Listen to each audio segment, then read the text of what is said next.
Recording in progress.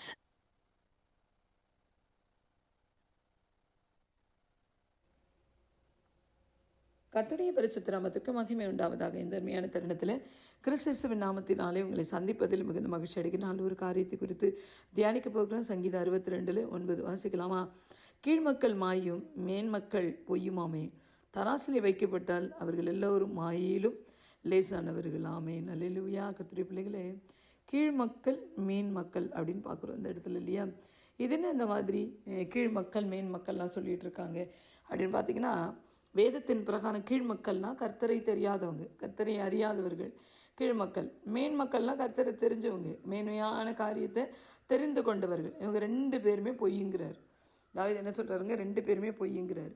என்ன காரணம் அப்படின்னா, கீழ்மக்களாக இருந்தவங்க தான் மேன்மக்களாக மாறி இருப்பாங்க இல்லையா? ஆனால் மாறின பிறகும் திடீர்னு அவங்களுக்கு கீழ்மக்களுடைய புத்தி வந்துடும். அதை கர்த்தரை அறியாதது போல் நடந்து கொள்வார்கள். கர்த்தர் தெரியாதது போல் பாவம் செய்வது, கர்த்தரை பார்த்தும் கர்த்தரை உணர்ந்தும் திரும்ப பாவ வாழ்க்கை திரும்ப போகிறது, அதுதான் கீழ்மக்கள் இல்லை? அந்த மாதிரி மாயான வாழ்க்கைக்கு தன்னை ஒப்பு கொடுத்துருவாங்க, உலக வாழ்க்கைக்கு ஒப்பு கொடுத்துருவாங்க, பொய்யான வாழ்க்கைக்கு ஒப்பு கொடுப்பாங்க. எல்லாரும் மனிதர்கள் எல்லாரும் விரும்புகிற வாழ்க்கைக்கு தன்னை அர்ப்பணித்து வாழ அவங்க கடந்து போயிடுவாங்க. ஆனால் கிறிஸ்துவ வாழ்க்கை அப்படிப்பட்ட வாழ்க்கை இல்லை. பரிசுத்தமான வாழ்க்கை, கர்த்தரையே நம்பி வாழுகிற வாழ்க்கை, கர்த்தருக்குள்ளாக ஸ்ட்ராங்காக இருக்கிற வாழ்க்கை, அதை விட்டுருவாங்க. அதனால தான் மாயைங்கிறார். எல்லாம் மாயை. அவங்க ஒருவேளை தராசில் நிற்கப்பட்ட அவங்க எல்லாரும் மாயையில் ரொம்ப லேசானவங்க. ஒருவேளை தராசில் அவங்கள நிற்க வச்சா ரொம்ப லேசாக இருப்பாங்கங்கிறார். அப்போ வெயிட் இல்லை, வெயிட் இருந்தால் தானே கீழே போகிறதுக்கு இல்லை? வேதத்தில் ஒரு ராஜா நேபுகாத்நேச்சருடைய பையன் இல்லையா, பெல்ஷாத்சார், அவர் என்ன செய்வாருங்க? அவர் எல்லாம் எருசலேமில் கொள்ளையடிக்கப்பட்ட பொற்பாத்திரங்கள் எல்லாவற்றையும் கொண்டு அதில் ஜூஸ், அதில் மதுபானத்தை ஊற்றி தன்னுடைய வீட்டார் மட்டும் இல்லை, தன்னுடைய வைப்பாட்டிகளும் அவரும் மற்றவர்களும் குடிக்க அதை என்ன செய்வாங்க? ஆயத்தப்படுத்தி கொடுப்பார். அவங்களாம் அதை குடிச்சிக்கிட்டு இருக்கும்போதே ஒரு கை உறுப்பு செவற்றில் தோன்றி எழுதும், மினே தெக்கால் ஒரு பாசின் அப்படின்னு எழுதும். என்னென்னா, நீ தராசிலே நிறுத்தப்பட்டு கொஞ்சம் குறை காணப்பட்டாயின்னு அர்த்தம். அவ்வளோதான். அவருக்கு அப்படியே இடுப்பு கீழே அப்படியே நகண்டு போயிடும். எல்லாம் இடுப்பு கீழே ஒன்றும் பலன் இல்லாத மாதிரி ஆயிடுவார். அப்போ தான் தேவனுடைய தாசன் சொல்லுவார், இந்த மாதிரி நீ ரொம்ப நல்லா வந்தா, நான் தராசில் நிற்கப்பட்டா நீ ஒன்றுமே இல்லை, ஒன்றும் இல்லாமல் போயிட்டேன்ட்டாரு அப்படின்னு சொல்லுவாங்க. என்னுடைய கர்த்தருடைய பிள்ளைகளை, ஏன் பொற்பாத்திரத்தில் குடித்தா அப்படி ஆகிடுமா? தேவனுடைய பொற்பாத்திரம், அதில் பொற்பாத்திரத்தில் வேத வசனங்கள் பொறிக்கப்பட்டிருக்கலாம் இல்லையா? தேவனுடைய பந்தியில், அது தேவனுடைய பந்தியில் வைக்கப்பட வேண்டிய பொற்பாத்திரங்கள், தேவனுடைய ஆலயத்தில் இருக்க வேண்டிய பொற்பாத்திரங்கள், அதை எடுத்து அவன் யூஸ் பண்ணுறதுனால ஒரு கோபம் தேவனுக்கு. இன்றைக்கி கர்த்தருடைய பிள்ளைகளை, நீங்களும் நானும் அந்த பொற்பாத்திரம் மாதிரி தான். தேவனுடைய கையில் இருக்கிற பொற்பாத்திரம், தேவனுடைய ஆலயத்தில் இருக்கிற பொற்பாத்திரம், பரிசுத்தமான பொற்பாத்திரம், அதை அவன் எடுத்து யூஸ் பண்ண பார்க்கிறான். ரொம்ப ஜாக்கிரதையாக இருக்கணுமே. அது நாளில் கர்த்தர் சொல்லுகிறார், நம்ம என்றைக்கும் கீழ்மக்களாக மாறிடக்கூடாது. ஆண்டவர்கிட்ட சொல்லுவோம், அப்பா நான் மேன்மக்கள் தான், உண்மை அறிந்த மேன்மக்களாக நான் மாற எனக்கு உதவி செய்யுங்கப்பா அப்படின்னு நித்தம் ஜெபிக்கலாமா? நல்ல தெய்வம், அந்த நாளில் கர்த்தர் எங்கள் கூட பேசியிருக்கிறீங்க, வார்த்தை முடியுது ஐயா, நாங்கள் கீழ்மக்களாக இருந்தோம், எங்களை மேன்மக்களாக மாற்றிருக்கிறீங்க, ஆனால் திரும்ப நாங்கள் கீழ்மக்களாக மாறி எங்களை தராசில் வச்சா வேல்யூ இல்லாமல் போயிடக்கூடாது ஐயா, எங்களுக்கு ஒரு வேல்யூ கொடுத்துருக்கீங்களே, அதை கர்த்தரங்கள் பெற்றுக்கொள்ள காத்துக்கொள்ள எங்களுக்கு உதவி செய்யுங்கப்பா. இதை கேட்க போகிற பிள்ளைகளை ஆசீர்வதியும். கிறிஸ்து நாமத்தில் பிதாவே, ஆமேன். God bless you all.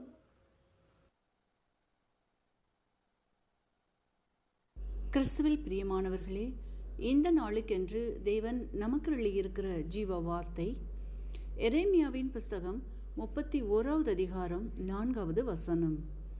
இஸ்ரவேல் என்னும் கன்னிகையே, மறுபடியும் உன்னை கட்டுவிப்பேன், நீ கட்டப்படுவாய். எனக்கு அருமையான சகோதர சகோதரிகளே, இன்றைய நாள் உங்களின் வாழ்க்கையில் இழந்து போனவைகளை திரும்பவும் பெற்றுக்கொள்கிற நாளாயும் புதிய பாதைகள் திறக்கின்ற நாளாயும் கர்த்தர் வாக்கு பண்ணி உள்ளார்.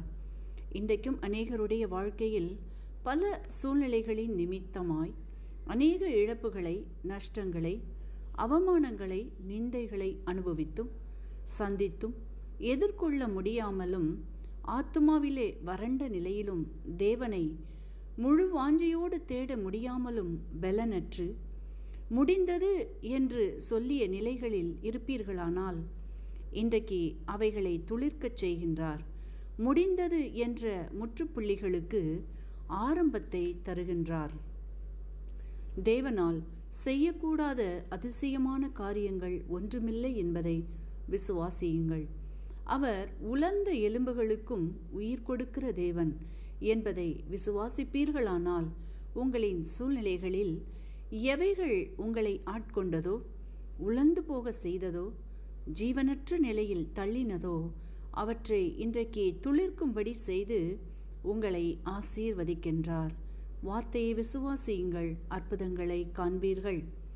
இன்றைக்கும் நாம் என்னாகமத்தின் புஸ்தகம் 17வது அதிகாரத்தை வாசிக்கையில், அங்கே ஆரோனை குறித்து பார்க்கையில், அவர் ஆசாரிய ஊழியம் செய்வதற்கு தேர்வு செய்யப்படுகின்ற வேளையில் அநேக போட்டிகள் எழும்புகின்றது.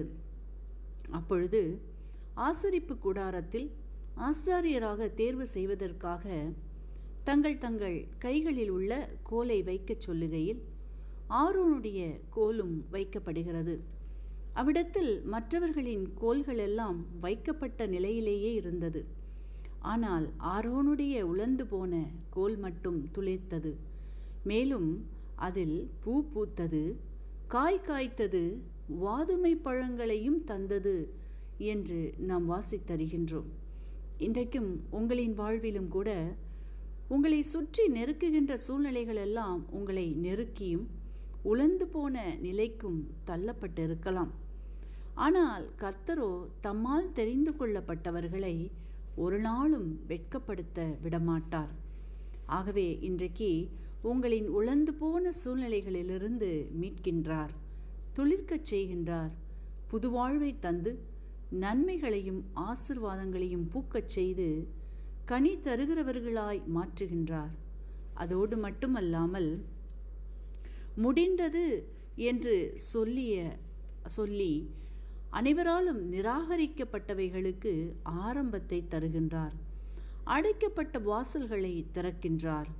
அது ஒருவேளை உங்களின் வியாதியை குறித்தோ, பணியிடங்களிலோ, அரசிடமிருந்தோ, குடும்பத்திலோ எவைகளாக இருந்தாலும் இன்றைக்கு பதில் வராத முடிந்த முற்றுப்புள்ளிகளுக்கு ஆரம்பத்தை கொடுத்து பெரிய சாட்சியாய் மாற்றி ஆசீர்வதிக்கின்றார்.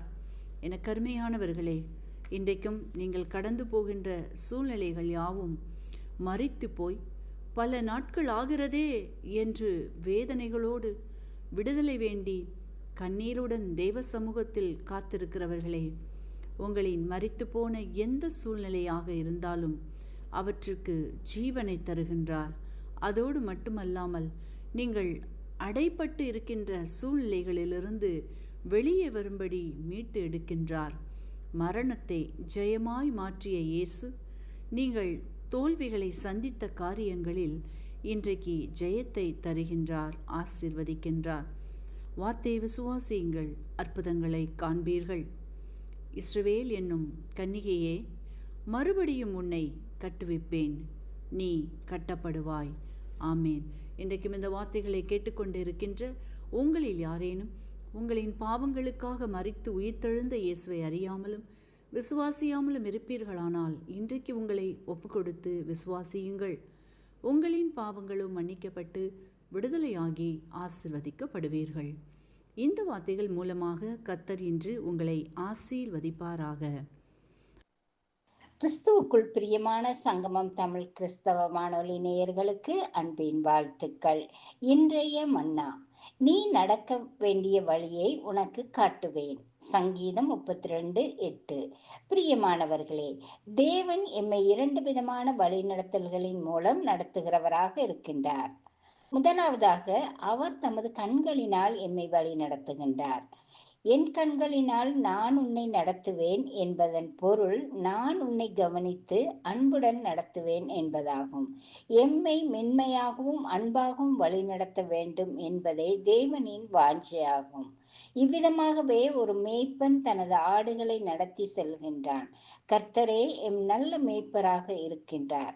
என் ஆடுகள் என் சத்தத்துக்கு செவி கொடுக்கின்றன, அவைகள் எனக்கு பின் செல்கின்றன என்று அவர் கூறுகின்றார். இரண்டாவதாக, அவர் தம் அன்பான கரத்தினால் எம்மை நடத்தும் போது நாம் அதற்கு இணங்கி ஒப்பு கொடுக்காத பட்சத்தில் ஒரு குதிரையையோ கழுதையையோ நடத்தி செல்லப்படுவது போல அவர் எம்மை கோலினாலும் கடிவாளத்தினாலும் வழி நடத்த வேண்டிய நிலை ஏற்படலாம். ஒருவர் கழுதையின் மேல் ஏறி சவாரி செய்யும் போது அது வலதுபுறமாக திரும்ப வேண்டுமாயின் அதை திருப்ப விரும்பும் திசைக்கு எதிர்ப்புறத்தில் சவுக்கால் அடிக்க வேண்டி இருக்கும். அதுபோல சிலர் தங்களுக்கு வியாதியோ அல்லது ஏதாவது போராட்டமோ ஏற்பட்ட பிறகே தேவனை தேட ஆரம்பிக்கின்றார்கள். ஆகையால் நாம் எம்முடைய இருதயத்தை கடினப்படுத்தாமல் இருப்போமாக. நாம் தேவனுடைய சத்தத்துக்கு செவி கொடுக்கிறவர்களாய் இருந்தால் அவர் எம்மை அன்பாகவும் தயவாகவும் மென்மையாகவும் வழிநடத்த தவறமாட்டார். இன்று உணர்வடைந்து அவரை துதிப்போமாக. தேவனுடைய வழிநடத்தலுக்கு எம்மை தாழ்த்தி ஒப்பு கொடுத்து ஜெபித்து கொள்வோம். அவருடைய தயமான வழிநடத்தலுக்கு கீழ்ப்படிந்து நாங்கள் எப்போதும் நடக்க வேண்டும். சுயசித்தம், தன்னலம், கீழ்ப்படியாமை போன்ற சுபாவங்கள் எம்மிலிருந்து கிரியை செய்யாதபடி எம்மை மாற்றிக்கொள்ள வேண்டும். தேவன் அவருடைய கண்களை எங்கள் மேல் வைத்து எங்களை சரியான வழியில் நடத்துபவராக இருக்கின்றார். கர்த்தருக்கு செவி கொடுத்து நடக்கிற இருதயத்தை எங்கள் ஒவ்வொருவருக்கும் தேவன் கொடுப்பாராக. தேவன் தாமே இந்த வார்த்தைகளை கொண்டு ஒவ்வொருவரையும் நிறைவாக ஆசீர்வதிப்பாராக. ஆமேன். God bless you. கிறிஸ்துவுக்குள் அன்பான அன்பு உள்ளங்களே, இந்த காலை வேளையிலும் நான் வாழ்த்துவதில் நான் மிக்க மகிழ்ச்சி அடைகிறேன். இந்த நாளிலும் 17ஆம் தேதி மே மாதம் 2026 ஞாயிற்றுக்கிழமை அதிகாலை வேளையிலே கர்த்தருடைய வார்த்தை இந்த நாட்களிலே நம்மோடு இந்த நாட்களில் இப்படியாக பேசுகிறது. சங்கீதம் 90ஆம் அதிகாரம் 15வது வசனத்தை வாசிப்போமாயிருந்தால், எங்களை சிறுமைப்படுத்தின நாட்களுக்கும் நாங்கள் துன்பத்தை கண்ட வருஷங்களுக்கும் சரியாய் தேவரீர் எங்களை மகிழ்ச்சியாகும் என்று கர்த்தருடைய வார்த்தை இந்த நாட்களை நமக்கு சொல்லுகிறதை பார்க்கிறோம். அருமை பிள்ளைகளே, இந்த வார்த்தையை நாங்கள் சற்று ஆராய்ந்து பார்க்கிற வேளையிலே இந்த வார்த்தை ஒரு ஜெபமாக இந்த நாட்களில் இருப்பதற்காக நாங்கள் கர்த்தரை ஸ்தோத்திரிப்போம். இந்த வார்த்தை ஒரு ஜெபமாக இந்த நாட்களிலே சங்கீதக்காரன் செய்கிறதை பார்க்கிறோம்.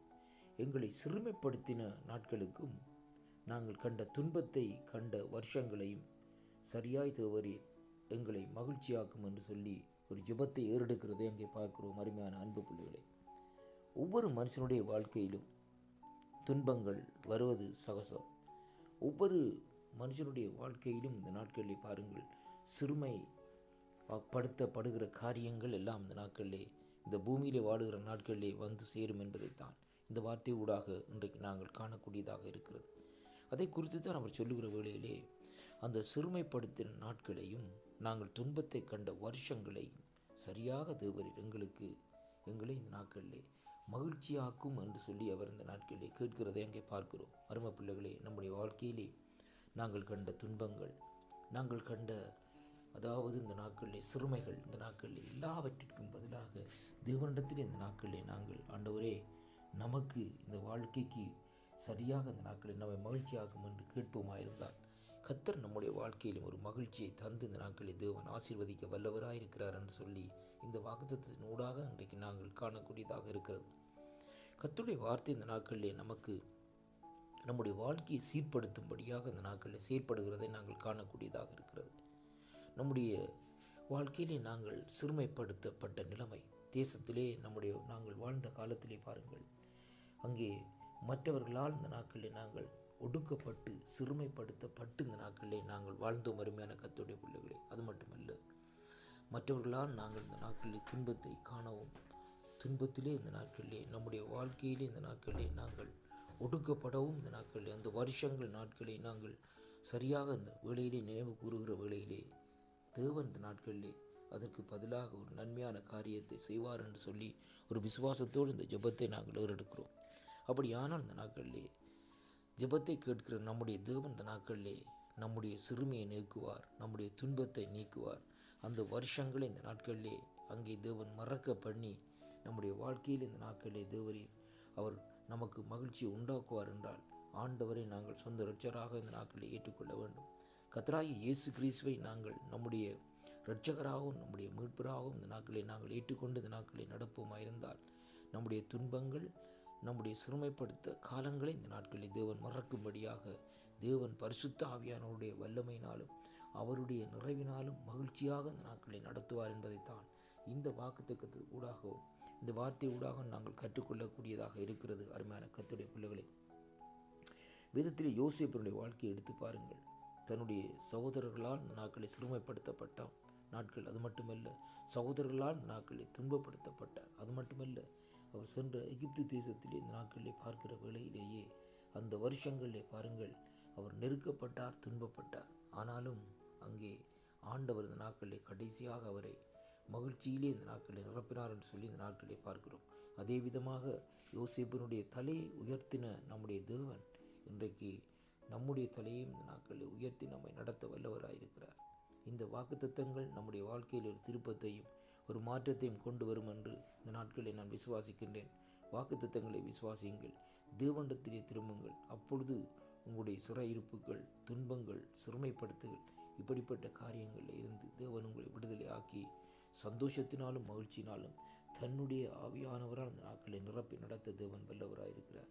இந்த வாக்குத்தத்தங்களை கேட்கிற ஒவ்வொரு உள்ளங்களையும் கர்த்தர் நிறைவாக ஆசீர்வதிப்பாராக என்று ஆண்டவரும் என் இரட்சகருமாயிருக்கிற இயேசு கிறிஸ்துவின் இனிய நாமத்தில் இந்த நாட்களிலே வாழ்த்தி ஆசீர்வதிக்கிறேன். கர்த்தருக்கு மகிமை உண்டாவதாக. வாக்குத்தத்தங்களை விசுவாசியுங்கள், தேவனிடத்திலே திரும்புங்கள், தேவனை தேடுங்கள். அப்பொழுது தேவன் உங்களை மகிழ்ச்சியினாலே, பரிசுத்த ஆவியானுடைய மகிழ்ச்சியினாலும் சந்தோஷத்தினால் நிரப்பி நடத்துவார். அருமையான கர்த்தருடைய பிள்ளைகளே, கிறிஸ்துவுக்குள் அன்பான அன்பு பிள்ளைகள், இந்த வாக்குத்தத்தம் உங்களுக்கு ஆசீர்வாதமாக இருந்தால் இந்த நாட்களிலே அங்கே நீங்கள் எங்களுக்கு அறிவியுங்கள். உங்களுக்காக ஜெபிக்க நாங்கள் காத்திருக்கிறோம். கர்த்தர் உங்களை ஆசீர்வதிப்பாரா. ஆமென்.